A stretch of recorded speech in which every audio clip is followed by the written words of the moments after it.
ഇടുക്കി തൊടുപുഴ നഗരസഭയിൽ ബി.ജെ.പി. പിന്തുണയോടെ യു.ഡി.എഫ് കൊണ്ടുവന്ന അവിശ്വാസ പ്രമേയം പാസായി.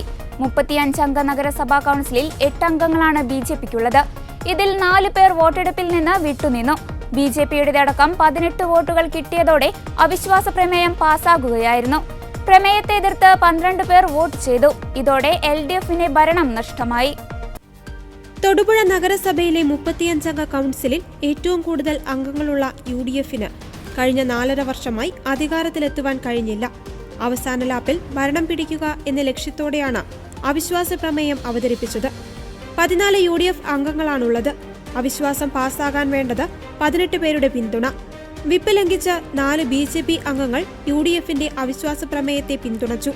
ബി.ജെ.പി. സംസ്ഥാന നേതൃത്വത്തിന്റെ നിർദ്ദേശം മറികടന്നാണ് ബി.ജെ.പി. കൗൺസിലർമാർ അവിശ്വാസത്തെ പിന്തുണച്ചത്.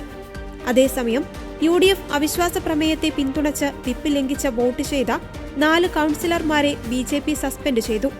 ബി.ജെ.പി. കൗൺസിലറായ ടി.എസ്. രാജൻ, സി. ജിതേഷ്, ജിഷ ബിനു, കവിത വേണു എന്നിവരെയാണ് പാർട്ടിയുടെ പ്രാഥമിക അംഗത്വത്തിൽ നിന്ന് സസ്പെൻഡ് ചെയ്തതായി ബി.ജെ.പി. സംസ്ഥാന അധ്യക്ഷൻ കെ. സുരേന്ദ്രൻ അറിയിച്ചത്. ബി.ജെ.പി. തങ്ങളുടെ 8 കൗൺസിലർമാർക്കും വിപ്പ് നൽകിയിരുന്നു. 3 പേർ ചർച്ചയും വോട്ടെടുപ്പും ബഹിഷ്കരിച്ചു. ഒരാൾ ചർച്ചയിൽ പങ്കെടുത്തെങ്കിലും വോട്ട് ചെയ്തില്ല. 4 പേർ വിപ്പ് ലംഘിച്ച് യു.ഡി.എഫിനെ പിന്തുണയ്ക്കുകയായിരുന്നു. അതേസമയം ബി.ജെ.പിയുടെ കൂട്ടുപിടിച്ചു നേടിയ വിജയമല്ല എന്നാണ് യു.ഡി.എഫിന്റെ വാദം. UDF BJP. കൂട്ടുകെട്ട് നല്ല രീതിയിൽ നടക്കുന്ന ഭരണത്തെ അട്ടിമറിച്ചുവെന്ന് എൽ.ഡി.എഫ് ആരോപിച്ചു.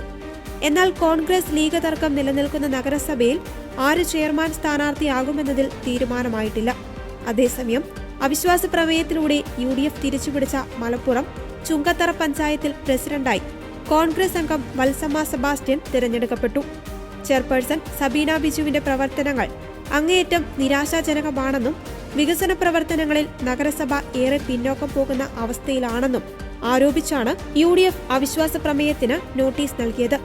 2024-25 വർഷത്തെ പദ്ധതികൾ സമയബന്ധിതമായി പൂർത്തീകരിക്കുവാൻ സാധിച്ചില്ലെന്നും നഗരത്തിലെ സ്ട്രീറ്റ് ലൈറ്റുകൾ നന്നാക്കുന്നതിന് വേണ്ട നടപടികൾ സ്വീകരിച്ചിട്ടില്ലെന്നും ആരാധനാലയങ്ങളിൽ പ്രധാന ആഘോഷങ്ങൾ നടക്കുമ്പോൾ നഗരം ഇരുട്ടിലാക്കിയെന്നും യു.ഡി.എഫ് ആരോപിച്ചു.